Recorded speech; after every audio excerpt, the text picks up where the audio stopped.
Bom, avançando, a gente trouxe um pouquinho, então, das vantagens da gente ter um processo de qualificação. Então, o que a gente ganha e também quais são os pontos de atenção que a gente tem que ter quando a gente fala de um processo de qualificação. Então, vantagens, começando pelo lado positivo, a gente ganha um processo de abastecimento e previsibilidade. Então, quando a gente traz um processo de qualificação, geralmente a gente traz uma área de pré-venda. Então, a gente consegue fazer com que o abastecimento desse vendedor seja mais eficiente, visto que ainda é muito comum a gente ter operações comerciais que esse vendedor é híbrido. O que é o vendedor híbrido? Ele faz tudo. Então, ele toca desde o momento que ele busca o cliente até o momento que ele faz o fechamento ou ele toca um pós-venda. Isso é ruim? Não é ruim, desde que o teu volume seja muito baixo, porque se você tem um volume alto, ele vai ficar numa gangorra e ele vai falhar em alguma parte do processo. Então, a área de pré-venda, ela garante que o abastecimento desse vendedor seja eficiente, porque a gente está garantindo a entrada para abastecer o funil e fazendo com que essa entrada seja de maior qualidade. Então, a gente consegue garantir esse abastecimento e ser previsível, ou seja, a gente consegue trabalhar com projeções, o que a gente precisa e o que a gente entrega. Assim como também a gente eleva a produtividade dos vendedores. Ou seja, ele era o faz tudo e ele passa a focar na venda, na conversão. Visto que se a gente colocar na ponta do lápis que uma hora de um vendedor ela é muito mais cara que de um SDR, se você tem um volume expressivo, faz muito sentido você avaliar a implantação de uma área de pré-venda. Então, porque a gente consegue fazer com que o direcionamento do teu time comercial seja focado de forma mais assertiva para a conversão de venda. Como também torna o teu pipeline de vendas muito mais saudável. Então, se a gente está fazendo com que se a gente garante o abastecimento, se a gente faz com que entre potenciais clientes mais alinhados, se a gente garante que o vendedor tenha uma produtividade maior e vai ter mais touches com o teu potencial cliente para fazer a conversão, automaticamente isso vai se refletir num pipe muito mais saudável. Então, é o efeito dominó. Então, uma coisa vai levando a outra. Sem contar o contexto de crescimento em vendas. Então, se a gente consegue fazer esse efeito dominó acontecer na prática, é muito pouco provável que a sua receita, a sua conversão não aumente. Então, a gente começa a colocar, de fato, tudo em devido lugar.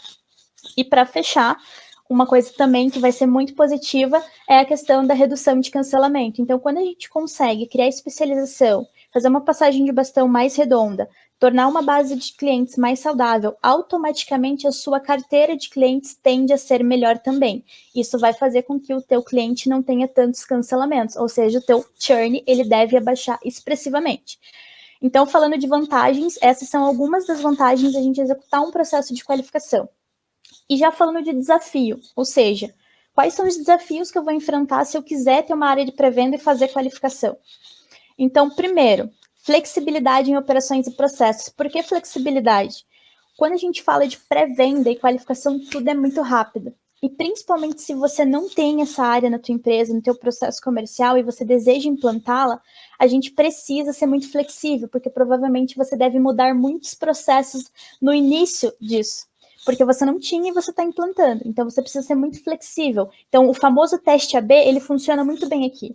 Primeiro a gente cria, a gente valida e dando certo, a gente escala. Caso contrário, a gente sabe aonde a gente tem que mudar, a gente sabe aonde a gente precisa fazer diferente, porque a gente tem isso validado por indicador. Então, essa flexibilidade, tanto na operação quanto no processo, ela é vital para isso ser uma operação assertiva. Desafios também, disciplina e motivação. Por quê? A gente está falando de área de pré-venda. Infelizmente, no Brasil, ainda é muito pouco comum a gente ter, na maioria das empresas, uma área de pré-venda ou uma especialização de venda, pré-venda, venda, pós-venda e assim sucessivamente. E o que isso tem a ver com disciplina e motivação? Geralmente, grande parte das áreas de pré-venda são formadas por profissionais júniores. Então, a gente precisa fazer com que a disciplina seja muito existente, porque a gente não pode depender da motivação. Terceiro ponto, desenvolvimento. Então, se a gente está falando de algo novo, um profissional júnior, e que a gente tem que ter disciplina, a gente precisa conceder capacitação para essa galera, fazer com que eles possam se desenvolver. Um exemplo bacana aqui na Lead2B é o Leads Academy. Então, a gente tem uma academia de cursos, inclusive, que está aberta para clientes. Então, vocês podem dar uma olhadinha depois lá no nosso site, conferir como que a gente oferta isso para o nosso time e também usufruírem dos materiais e conteúdos que tem no Leads Academy. E para fechar, gestão de tempo e indicadores. É vital que um SDR ele saiba fazer gerenciamento de pipeline, ou seja, ele tenha ritmo. Por quê? Porque a gente está falando de ligação. Então, eu estou falando que eu vou contactar clientes. Então, eu não posso perder ritmo. Eu não posso não saber o que eu estou fazendo. Porque senão, muito provavelmente, você não vai conseguir quantificar a produtividade do seu time. E o ritmo vai cair. Então, esses são os principais desafios que você vai ter, caso você queira implementar uma área de pré-venda e caso você já tenha, que é o que faz sentido você estar de olho no lance, como eu falo para a galera. Beleza? Deixa eu dar uma olhadinha aqui nas perguntas. Mas o agente do negócio tem que estar preparado para tratar esse lead. Com certeza, Hugo. É fundamental que a gente tenha entendimento do modelo de negócio do cliente.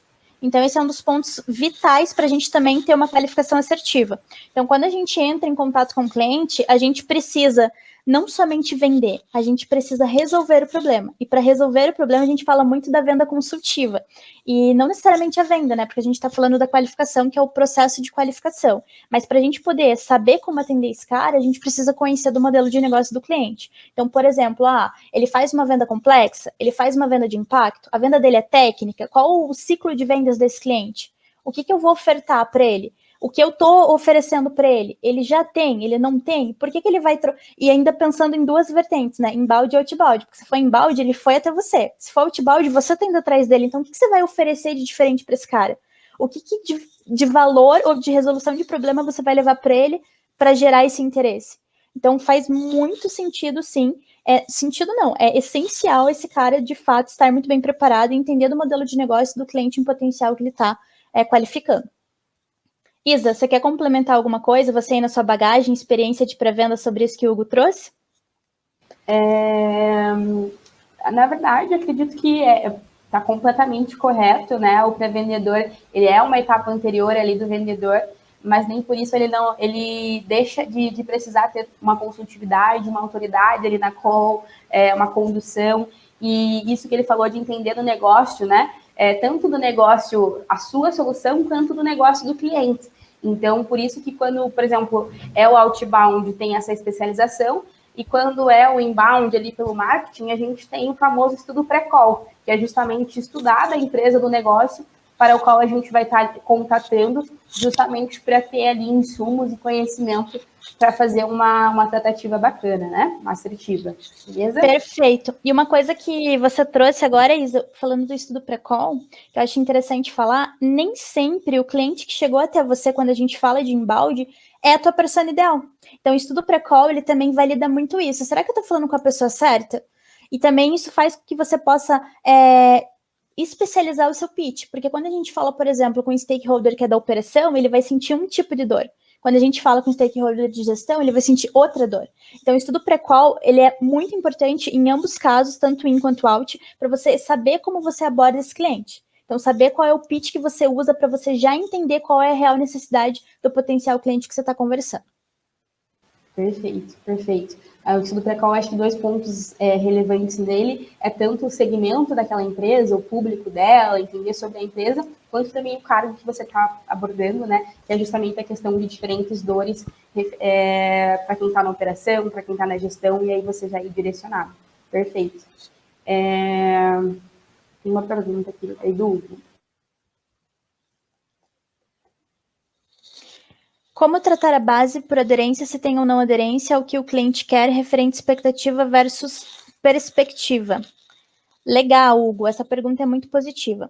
Bom, primeiro ponto, aí entra muito um pouquinho do contexto de ICP que a gente já falou. Então, primeiro, esse cara tem aderência? O ICP ele pode validar muito isso, como o SLA também. O que é o SLA, como a Isa trouxe? São acordos entre áreas. Então, o que o marketing leva em consideração para passar para a área de pré-venda? Como que ele passa esse cara para a área de pré-venda? Então, vou dar o exemplo da Lead2B. Então, nós hoje atendemos clientes B2B, venda de empresa para empresa. Então, se chegar um cliente hoje para a Isadora, que é B2C, que vende para o consumidor final, o marketing ele não deve me passar, porque a gente tem um acordo entre áreas que o meu SLA é B2B. Então, isso já é algo que pode validar a aderência para a gente ter clareza se faz ou não sentido. Como o ICP. Então, o ICP, ele direciona muito o público que você vai buscar, a campanha que você vai direcionar. Então, eu vou direcionar uma campanha assim, assim, assado. Então, ele já está direcionando para o ICP que a gente lapidou. O SLA, ele vem para reforçar isso, para a gente deixar mais assertivo ainda. Então, o contexto de aderência eu acho que pode ser muito bem atrelado ao ISP e ao SLA. Acho que já traduz bem e deixa bem explícito essa questão de aderência. Já quanto à referência de expectativa versus perspectiva, eu acho que daí é muito mais do pitch e do alinhamento do SDR. Então, como que você faz esse alinhamento de expectativa com o teu cliente? Então, acho que primeiro ponto, ter muita clareza do que o cliente busca e entender se dentro do que o cliente busca, o que você tem a oferecer, casa. Não adianta a gente tentar vender só por vender. Então, eu primeiro preciso entender, cara, esse cliente precisa de XPTO. Eu tenho XPTO? Ou dentro do que eu tenho, se enquadra? É adaptável? Então, o alinhamento, ele faz total diferença para a gente ter esse contexto de expectativas alinhada. Mas a Isa pode trazer também pontos aí da operação dela do dia a dia. Eu acho que entra bastante, né, Amanda, na questão de dores e desejos, que a gente vai tratar também, a parte ali de expectativas versus perspectiva, que entra um pouquinho em né, entender um pouco do que o cliente quer e do que realmente resolve o problema dele, se a sua solução resolve ou não o problema dele, e aí, dependendo, requer sim um processo de educação, porque às vezes o que ele está buscando, o desejo dele é diferente do que o que você oferece, mas o que você oferece é sim ideal para resolver o problema dele, é sim bacana para resolver o problema dele, e aí precisa de uma tratativa um pouco mais consultiva e muito mais com perguntas até do que com afirmativas para chegar nessa conversa comum aí dele compreender isso, né? Mas a gente vai falar um pouquinho mais aprofundado, Hugo, e aí você pode tratar esse ponto de novo, se não respondeu a dúvida, se respondeu, e a gente conversando, beleza?